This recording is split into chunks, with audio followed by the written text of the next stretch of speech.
é o seguinte, eu acho que todos nós já tivemos alguma vez assistindo um documentário ali, e aí você assiste aquilo e fala assim, isso tá meio estranho, né? Quando você vai ver, aquele documentário não é um documentário, é uma ficção, e eles mentiram para você, é feito como se fosse um documentário, mas é, na verdade, um filme de ficção. Né? Existe um nome para isso, que é uma espécie de subcategoria dos documentários, que é o mockumentário.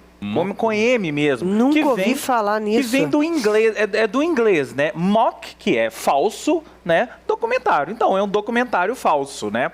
Tem vários que eu posso citar de exemplo. Um exemplo ótimo, Borat. Todo mundo viu o Borat. O Borat é um documentário, é um mockumentário, né? Mas quando o Borat apareceu... Ele é filmado como se fosse um documentário, É filmado como se fosse um documentário. Então o Borat era aquela figura que todo mundo conhece, né? E fez aquilo ali como se fosse um documentário dele indo para os Estados Unidos, aquela coisa toda, né? E o mais legal desses mockumentários é que eles misturam o personagem fictício com a vida real. Então, muita coisa ali no Borat, por exemplo, era vida real. Ele encontrava com pessoas reais, né? Então, você fica naquela dúvida, mas isso é ficção, não é documentário? Tem um muito legal, que foi a primeira vez que eu me lembro de ter visto essa palavra chamada mockumentário, que é um filme da década de 70 chamado This is Spinal Tap. O que é esse filme This is Spinal Tap? É uma história de uma banda de rock, a banda Spinal Tap, né? E eles fizeram um documentário da banda de rock, né? Toda a história da banda, não sei o quê, com a diferença que a banda não existia. Só que foi tão legal o filme, e esse filme fez tanto sucesso na década de 70, que a banda passou a existir. Exatamente. Eles realmente montaram a banda depois, fizeram discos, fizeram uma carreira, e isso foi na década de 70. Né? E agora, 30 anos, 40 anos depois, a banda acabou, lógico, né?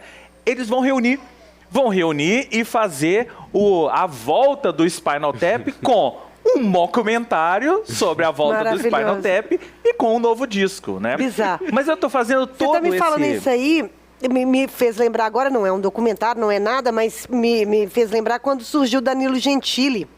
Sim. O Danilo Gentili, ele surgiu como um jornalista ingênuo, né? Que fazia umas perguntas muito... Você lembra disso, Antonelli? Lembro. Fazia umas perguntas CQC, muito né? sem noção, né? No CQC.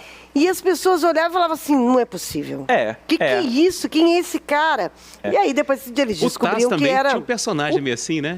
Também. O Taz, lá no início da carreira dele, tinha um personagem assim. E tem várias séries, né, que pegam esse estilão. Varela. Isso, o Ernesto Varela, né? Tem várias séries hoje que pegam esse estilão e, por exemplo, a Abbott Elementary, que a gente já falou aqui. A Abbott Elementary é feita como se fosse um documentário, sabe aquela coisa assim de câmera escondida, né? E aí tem os personagens, que são os atores, enfim, dando entrevista, né? Como se fossem aqueles personagens reais. Então, esse limite de realidade... Mas ela faz umas entrevistas reais. Faz umas entrevistas reais. Mescla, né? Todos esses mockumentários têm esse limite entre a ficção e a realidade que você fica meio perdido às vezes. Eu estou vendo um documentário ou eu estou vendo uma ficção? Todo esse rodeio foi para falar de uma série, que é a série O Mundo Segundo Philomena Kank, que está na Netflix. O que é essa série O Mundo Segundo Philomena Kank? Não, quem faz entrevista de verdade é a Philomena Kank. Philomena Kank. Tô confundindo. Essa série é de uma comediante chamada Diane Morgan. É uma parceria da BBC com a Netflix. E é a Diane Morgan interpretando a Philomena Kank. A Philomena Kank é uma jornalista, né, que percorre o mundo contando a história do mundo, de acordo com ela. São 5 episódios só, é delicioso. Gente, é né? sensacional. É sensacional, porque o que acontece? em cada episódio, então, por exemplo, o primeiro episódio, ela vai falar lá do Homem das Cavernas, né, a história da humanidade, como é que a humanidade mudou, e ela vai entrevistar especialistas reais. Então, ela vai entrevistar um professor de Harvard, professor de Oxford, especialista na pré-história e tal. Só que ela senta em frente à pessoa e começa a fazer as perguntas... As perguntas são bizarras. Mais bizarras, escalafobéticas possíveis. Tem um que eu me lembro, que aí tem outro episódio. Que aí ela vai avançando para Roma Antiga, a história de Jesus Cristo, né? Gente, é tão bom, porque você fica com vergonha alheia, né, das pessoas que estão lá sendo entrevistadas. Então, por exemplo, ela está lá entrevistando e tem um especialista, que eu não lembro quem é, que ela vai ir perguntando sobre ele assim, vou te falar aqui duas coisas, você vai me responder se você acha que isso foi criado ou aperfeiçoado pelos romanos. Aí ela fala assim, Coca-Cola. Aí ele, não, nenhum dos dois, né? Aí ela, errado. Né? Então ela vai enganando o especialista. Né? Ela vai enganando o especialista e o cara fica meio assim. Tem uma pergunta que ela fala sobre Jesus na época do TikTok. Na época, se ele seria cancelado, não é um negócio assim? Se ele seria cancelado. Negócio, assim, umas perguntas que você olha e você fala assim, gente... Não, tem uma hora que ela fala assim, sobre Jesus Cristo, né? Alguém fala com ela que Jesus Cristo fez alguma coisa. Ela fala assim, pois é, que cara burro, né? O tal de Jesus Cristo. Porque se ele não tivesse feito isso, ele estava vivo até hoje, né? Então, assim, é muito legal, porque essa é uma série que é claro que você, em 10 minutos, você percebe que é ficção. Mas é tudo feito... Sabe aquele estilão de documentário BBC? Ela andando nas pirâmides do Egito e falando um texto, só que um texto escalafobético, que não tem nada a ver com nada, que não é a história real, né? Você está sendo enganado, você está sendo enganada, né?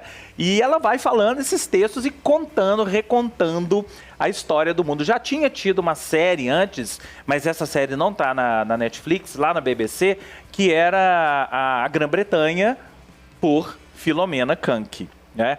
Agora, essa história de documentários e vida real, né? Como é que as coisas se misturam, tem uns exemplos ótimos, do mesmo jeito que eu falei do Spinal Tap, né? Tô citando aqui a história do Spinal Tap.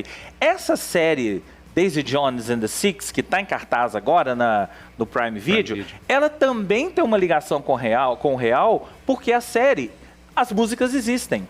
Então, quando a autora do livro escreveu o livro que deu origem à série, ela citou ali no livro as músicas, sobre o que a música falava. Então, o que eles fizeram agora? Eles realmente fizeram as músicas. Pegaram um monte de compositores e tem um verdadeiro quem é quem aí da cena independente americana, Phoebe Bridgers, mais um monte de gente, que se reuniram e aí compuseram e gravaram as músicas no estilão, do jeitão deixado pela autora. Então é legal que a própria autora do livro falou assim, eu nunca imaginei que eu fosse ver isso, fosse ouvir isso na vida real. Tá aí nas ruas. Quem quiser pode ouvir o disco. Procura aí nas plataformas Daisy Jones and the Six, que tem lá o disco para todo mundo ouvir. E ó, eu tô viciado nesse disco.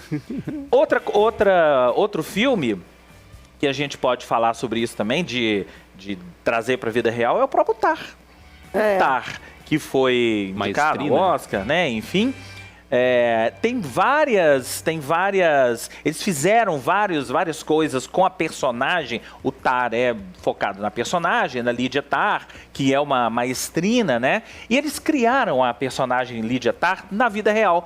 Criaram Instagram para ela, criaram Twitter para ela e começaram a alimentar muita gente acha que, inclusive, muita gente acha que a Lydia Tar existe. Que o filme foi baseado na vida real. Na vida real dessa dela, maestrina. Né? Ô, James, lembra daquela ação de marketing da Bruxa de Blair?